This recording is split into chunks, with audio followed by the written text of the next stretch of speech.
নমস্কাৰ বন্ধুসকল, মোৰ চেনেল জব নটিফিকেশ্যনলৈ আপোনালোকক পুনৰবাৰ স্বাগতম জনাইছোঁ। প্ৰতিদিনৰ দৰে মই আজিও লৈ আহিছোঁ আপোনালোকৰ বাবে এটা ভাল খবৰ, যিটো হৈছে ভাৰত ই নিয়োগ বুলি এটা ৱেবছাইট খুলি দিছে অসম চৰকাৰৰ দ্বাৰা। এই ৱেবছাইটটো কি হয়, কেনেকৈ এপ্লাই কৰিব লাগিব, কেনেকৈ ৰেজিষ্ট্ৰেশ্যন কৰিব লাগিব ইত্যাদি সকলোখিনি কথা আমি জানিম। যদি আপুনি মোৰ চেনেলটো নতুন হয় তেনেহ'লে মোৰ চেনেলটো ছাবস্ক্ৰাইব কৰিব আৰু লাইক কৰিব, লগতে বেল আইকনটো বজাবলৈ নাপাহৰিব আৰু আপোনাৰ বন্ধুসকলৰ লগত ভিডিঅ'টো শ্বেয়াৰ কৰিবলৈ নাপাহৰিব। তেনেহ'লে বন্ধুসকল যাওঁ বলক ভিডিঅ'টো আৰম্ভ কৰোঁ।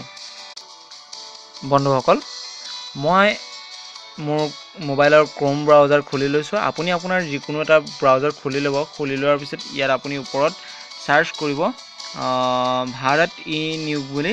ইয়াত চাৰ্চ কৰাৰ পিছত আপোনালোকে ইয়াত দেখিব আছাম ই নিয়োগ বুলি প্ৰথম যিটো ওলাব, এইটোত আপোনালোকে অ'কে কৰি দিব। অ'কে কৰাৰ পিছত আপোনালোকলৈ এখন নতুন ইণ্টাৰফেচ আহিব। সেই ইণ্টাৰফেচখন এই ৱেবছাইটৰ হয়। ৱেবছাইটটো ইয়াতো খোল খাইছে। তেনেহ'লে বন্ধুসকল এইটো চাওক, আপুনি চাওক এইটো ৱেবছাইট হয়। তেনেহ'লে আমি জানিব বিচাৰিম ভাৰত ই নিয়োগ কি হয়। ভাৰত ই নিয়োগ হৈছে অসম চৰকাৰৰ দ্বাৰা উলিওৱা এটা ৱেবছাইট। এই ৱেবছাইটটোৰ জৰিয়তে আমি চাকৰিৰ কাৰণে এপ্লাই কৰিব পাৰিম। চাকৰিখিনি হ'ব প্ৰাইভেট ছেক্টৰৰ চাকৰি। ইয়াত বিভিন্ন ধৰণৰ কোম্পানীয়ে ৱেবছাইটটো খোলাইছে আৰু এই ৱেবছাইটটো অসম চৰকাৰৰ দ্বাৰা স্বীকৃতিপ্ৰাপ্ত। ৱেবছাইটটো যিখিনিসকলে সহায় কৰিছে, সহায় কৰোঁতাসকলৰ আমি চাম ইয়াত কিখিনি দিছে তেওঁলোকে। বন্ধুসকল, আপুনি যদি মোৰ চেনেলটোত নতুন হয় তেনেহ'লে মোৰ চেনেলটো ছাবস্ক্ৰাইব কৰিব, লাইক কৰিব আৰু বন্ধুসকলৰ লগত শ্বেয়াৰ কৰিবলৈ নাপাহৰিব, কাৰণ আপোনালোকৰ বাবে মই লৈ আহোঁ এটি নতুন চাকৰিৰ খবৰ। বন্ধুসকল, এই ৱেবছাইটটোৰ জৰিয়তে সকলোখিনি নিশ্চয় উপকৃত হ'ব। মই জনাত আপোনালোকে অতি সোনকালে ইয়াত ৰেজিষ্টাৰ কৰি ল'ব। ইয়াত আপোনালোকক দেখিবলৈ পাইছে, ইয়াত আপোনালোকক কোনখিনিয়ে সহায় কৰিব। ইয়াত YOYO বুলি এটা কোম্পানী আছে, সেইটোৱে কৰিছে। ইয়াত ৰিলায়েন্সে কৰিছে, চিস্কাই কৰিছে, হোণ্ডাই কৰিছে, ওষাই কৰিছে, ভিশালে কৰিছে, ফ্লিপকাৰ্টে কৰিছে, ৰিলায়েন্স ডিজিটেলে কৰিছে, ভোডাফোনে কৰিছে, নৰ্থ ইষ্টে কৰিছে, যিটো বিগ বাজাৰ হয় বিগ বাজাৰে কৰিছে, জিঅ'নিয়ে কৰিছে ইত্যাদি বহুখিনি কোম্পানীয়ে ইয়াত লগত ৰিক্ৰুইটাৰ খুলি দিছে। তেওঁলোকৰ ভেকেঞ্চিছখিনি খুলি দিছে আৰু ইয়াত দি দিছে। ইয়াত আপোনালোকে এপ্লাই কৰিবলৈ হ'লে প্ৰথমতে ইয়াত এই ৱেবছাইটত ৰেজিষ্টাৰ হ'ব লাগিব। ৰেজিষ্টাৰ কৰিব লাগিব আপোনালোকে। বন্ধুসকল, এই কোম্পানীসমূহৰ দ্বাৰা যিখিনি চাকৰি ওলাব, এই চাকৰিখিনি এই ৱেবছাইটত আপোনালোকক দেখাই দিব আৰু ৱেবছাইটত দেখুওৱাৰ লগে লগে আপোনালোকে এপ্লাই কৰিব লাগিব। লগতে আপোনাৰ ইমেইল আইডিটো হয়তো মেইল যাব।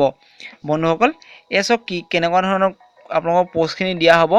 ইয়াত টেলিকম এণ্ড মোবাইল দিছে, ছিকিউৰিটি হাউচকিপিং দিছে, এডুকেশ্যন দিছে, এভিয়েশ্যন দিছে, কাষ্টমাৰ ছাৰ্ভিচ দিছে, গভৰ্ণমেণ্ট দিছে, অইল দিছে, অইলৰ ট্ৰেন্সপৰ্টৰ দিছে ইত্যাদি। এইখিনি পষ্ট আপোনালোকৰ কাৰণে ওলাব আৰু অলৰেডি ওলাইছেই। HS পাছ কিমান বিচাৰিছে পষ্ট আৰু SSLC পাছ কিমান আছে, আপোনালোকে ইয়াত এপ্লাই কৰিব লাগিব। প্ৰথমতে আপোনালোকে ইয়াত ৰেজিষ্টাৰ কৰিব লাগিব। ৰেজিষ্টাৰ কৰিবলৈ হ'লে ইয়াত আপোনালোকে দেখিব নিউ ৰেজিষ্টাৰত আপোনালোকে অ'কে কৰিব। নিউ ৰেজিষ্টাৰত অ'কে কৰাৰ পিছত আপোনালোকলৈ এখন ইণ্টাৰফেচ আহিব এনেকুৱা ধৰণৰ। আপোনালোকে ৰেজিষ্টাৰ কৰিবলৈ হ'লে ইয়াত আপোনালোকে 3টা ষ্টেপত এপ্লাই কৰিব লাগিব। 3টা ষ্টেপত এপ্লাই কৰিবলৈ হ'লে প্ৰথম ষ্টেপটোত আপোনালোকক কৈছে মোবাইল নাম্বাৰ বা ইমেইল আইডি দি পিনে আপোনালোকে ৰেজিষ্টাৰ কৰিব লাগিব। তাৰপিছত আপোনালোকৰ এডুকেশ্যন যিখিনি কোৱালিফিকেশ্যন আছে, সেই কোৱালিফিকেশ্যনখিনি তাত দিব লাগিব। লগতে আপোনালোকৰ ডকুমেণ্টখিনি আপলোড কৰিব লাগিব। তাৰপিছত আপোনালোকে পে'মেণ্ট কৰিব লাগিব। তেনেহ'লে বন্ধুসকল যাওঁ বলকচোন আমি এপ্লাই কৰিবলৈ।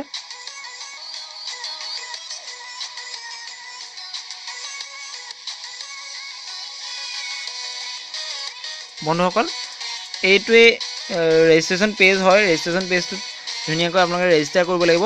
যিহেতু মই অলৰেডি ৰেজিষ্টাৰ কৰি থৈছোঁ, তেনেহ'লে মই ৰেজিষ্টাৰ নকৰোঁ। মই অন্য এটা ভিডিঅ'ত আপোনালোকক ৰেজিষ্টাৰ কৰাৰ ভিডিঅ'টো দি দিম। ডেছক্ৰিপশ্যনত মই লিংকটো দি দিম, আপোনালোকে তাত চাই ল'ব কেনেধৰণে ৰেজিষ্টাৰ কৰিব লাগিব। এতিয়া মই লগ ইন কৰিম। মোৰ যিহেতু অলৰেডি ৰেজিষ্টাৰ হৈ আছে, মই ইয়াত লগ ইন কৰিম। লগ ইন কৰিবলৈ হ'লে মই ইয়াত লগ ইন অপশ্যন মাৰি দিম। ইয়াত ইউজাৰ আই ডি আৰু পাছৱৰ্ড মোৰ দি থোৱা আছে অলৰেডি। দি থোৱাৰ লগে লগে মোৰ ৱেবছাইটটো খোল খাব। যিটো মোৰ পেজ হয়, মোৰ বায়'ডাটাৰ পৰা আদি কৰি যিখিনি দিয়া আছে সেইখিনি ইয়াত খোল খাই যাব। বন্ধুসকল অলৰেডি মোক খোল খাই গৈছে, ইয়াত আপোনালোকক দেখুওৱা হোৱা নাই। তথাপিও বন্ধুসকল আপুনি যদি ভিডিঅ'টোৰ পৰা অলপো উপকৃত হৈছে তেনেহ'লে মোৰ চেনেলটো লাইক কৰিব, শ্বেয়াৰ কৰিব আৰু বন্ধুসকলৰ লগত শ্বেয়াৰ কৰক, যাতে এই চাকৰিখিনি তেওঁলোকে নিজকে নিয়োগ কৰিব পাৰে। কাৰণ অসমৰ নিবনুৱা সমস্যা বহুখিনি বাঢ়ি গৈছে। বন্ধুসকল ভিডিঅ'টো মই সামৰিছোঁ। নেক্সট ভিডিঅ'ত মই আপোনালোকক ইয়াত কেনেকৈ ৰেজিষ্টাৰ কৰিব লাগে আৰু কেনেকৈ পষ্টত এপ্লাই কৰিব লাগে সেইখিনি মই দি দিম। আৰু লগতে আপোনালোকৰ যদি কিবা সুধিব লগা থাকে, জানিব লগা থাকে, তেনেহ'লে মোৰ কমেণ্ট বক্সত গৈ কমেণ্ট কৰিব, মই আপোনালোকক নিশ্চয় ৰিপ্লাই কৰিম। বন্ধুসকল ভিডিঅ'টো সামৰিছোঁ। জয় আই অসম।